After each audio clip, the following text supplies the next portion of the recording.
Язиля Мухаметова, Адиля Ахмадиева и Алсина Ганиева – 3 юных стихотворца. Если до этого времени письменные творения девочек печатались только на страницах школьной газеты, то в этом году ими было запланировано принятие участия в конкурсе, организованном Министерством Республики Татарстан по делам молодежи и спорту и молодежным центром «Идель» Иделем Акшарлага.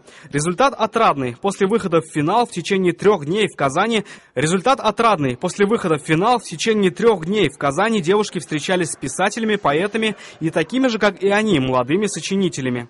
Когда я участвовала в этом конкурсе, там было очень много людей, которые писали также очень хорошо. У них был свой какой-то определенный стимул. И вот когда смотришь на них, удивляешься, как так можно писать, и хочется самой также написать.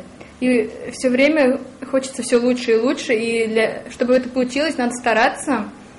И вот цель себе поставила, надо, как они, научиться писать.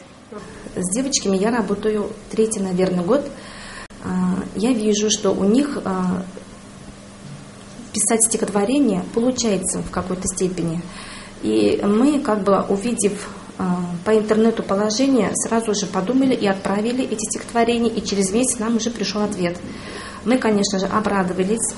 Эта работа, конечно, просит много сил, много творчества и много усилий.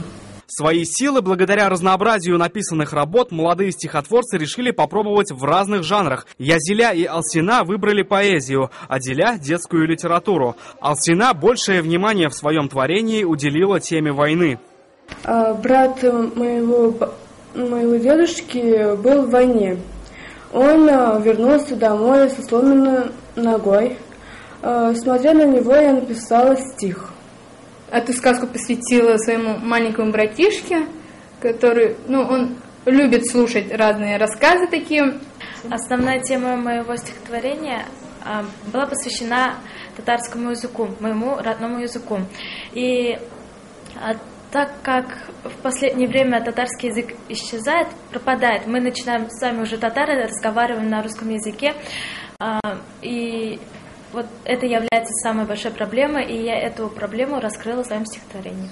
По результатам конкурса самые лучшие произведения получат место в литературном сборнике Иделем Акшарлага. Это говорит о том, что каждый сможет поближе познакомиться с творчеством наших любителей поэзии.